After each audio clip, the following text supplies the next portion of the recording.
gibt es nicht in der Rente, das gibt es nicht in der privaten Pflegeversicherung, das gibt es nicht in der Krankenversicherung. Eine Verdopplung der Ausgaben im Abstand von 8 Jahren, das haben wir nur hier. Das Geld ist gut angelegt, jeder Cent ist richtig angelegt, aber wir haben die Pflegeversicherung nicht kaputt gespart, übrigens auch die Kollegen von der Union nicht. Welcome to Vanakkam, Germany. If you take a look at your payslip, you will probably see less net salary starting from the month July 2023, and less money will also arrive in your bank accounts because the contribution to the long-term care insurance, which is the Pflegereform, is going to increase from 3.05% to 3.4%. Starting from July, many employees will have to also contribute more into the social security, which primarily affects the people who don't have children in compared to the families with several children.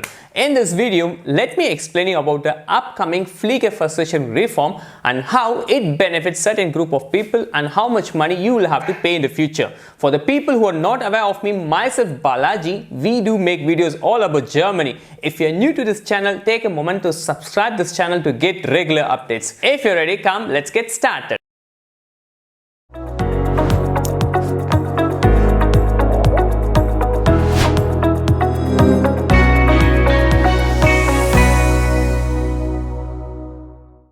The number of people in need of the long-term care insurance has been risen significantly, which led to a deficit of around 2.2 billion euros in the long-term care insurance last year. Let us start with the basics. There are 5 pillars in the German social security system, and the German welfare state protects all the employees, unemployed people, pensioners, and also their family members against sickness, pension, unemployment, accidental, and long-term care. This is basically intended to ensure that people receive the required medical care and nursing care regardless of their income, age, and health. In the year 1995, according to the Social Gazette's book ELF, the mandatory social long-term care insurance was introduced as the 5th pillar in the German social security system in order to provide the better protection than before for the costly risk of long-term care. If you have a statutory health insurance, which is a public insurance, you automatically pay into this nursing care fund of your health insurance company. Your contribution is stipulated by law and depends on your income. Starting from July, many employees will have to start contributing more amount in order to secure the current and future benefits of the long-term care insurance fund despite of the increased costs. The general contribution rate will rise by 0.35 percentage points from July 2023. This means that the additional income of around 6.6 billion euros will flow into this particular system annually, which overcomes the current deficit. We made a detailed video on the existing deficits in the public health insurance system in the end of last year. If you haven't watched that video, check out in my cards. Currently, the contribution to the statutory long-term care insurance for insured persons with children is 3.05% of their income. For people without children, it is 3.4%. Employer and employee each pay half of the contribution. This is the current scenario. All in all, the contribution for the childless people will rise to 4% and for the contributors with one child to 3.4%. The employer's contribution include therein also increases from 1.525% to 1.7%.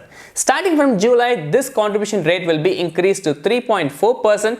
Childless people also have to pay a surcharge of around 0.6%. Employees without children are then more heavily burdened, while employees with children have to pay less contribution, and this contribution rate drops up to 2.4%. The number of children will determine the exact contributions in the future. In general, the following thing applies. The more children, the more deductions there are for the contributions, but this is applicable only till the children reaches 25 years of age. Here I am making a small table which explains how much contribution will you be contributing based on the amount of children. As you could see in the table, the total contribution for the people without kids starting from July 2023 is increased from 3.4 to 4%, and the contribution between the employer and employee is not shifted equally over there. Unlike the contribution is split equally between the employer and employee, starting from July, the employee have the constant contribution of around 1.7%. And as the number of kids increasing, the total contribution reduces to 2.4, but the employee contribution still remains the same, and your individual contribution, which is the employee's contribution, will be different. Let's take an example scenario how exactly this will be having impact in your salary. An employee without children receiving a monthly gross salary of 3,500 euros with a previous contribution rate of 3.05%, he will be paid 106.75 euros a month for a long-term care insurance. The planned increase to 3.35% increases the monthly contribution to 117.25 euros. This means every month the person would have to pay 10.5 euros more. This is basically based on the income whatever I mentioned here. But if your income is different, you can also check out in the Brutto Netto Rechner and other calculators how this will impact your netto starting from July 2023. Currently, it is not defined how exactly the insurance company and also your employers will be knowing that how many kids do you have, and this is also nowhere mentioned in the websites where we have done a research on this topic. With this upcoming Pflegereform, there will also be some benefits coming upon. First thing, increased care allowance. Starting from January 1, 2024, both the care allowance and outpatients benefits will be increased by 5%. This means that individuals who are receiving a care at home will receive higher financial support. Second thing, expanded care support benefit. The eligibility for the care support benefit will be expanded. This benefit provides wage replacement payments for individuals who cannot work due to the caring for a family members. From January 1, 2024, the individuals will be eligible for up to 10 working days per year for each care dependent person. In previous, it was per year for each care dependent person without the previous limitations of 10 days total for each person. Next benefit, combined annual amount for respite and short-term care. From July 1, 2025, the benefits for the respite care and short-term care will be combined into a new annual amount. The care recipients will have to pay a maximum of 3,539 euros at their dispersal, which can be flexibly used for both types of care services according to the individual needs. Next thing, support for the care dependent children. Starting from January 1, 2024, care dependent children in care levels of 4 and 5 who have not yet reached the age of 25 will be entitled to the combined annual amount for the respite and short-term care.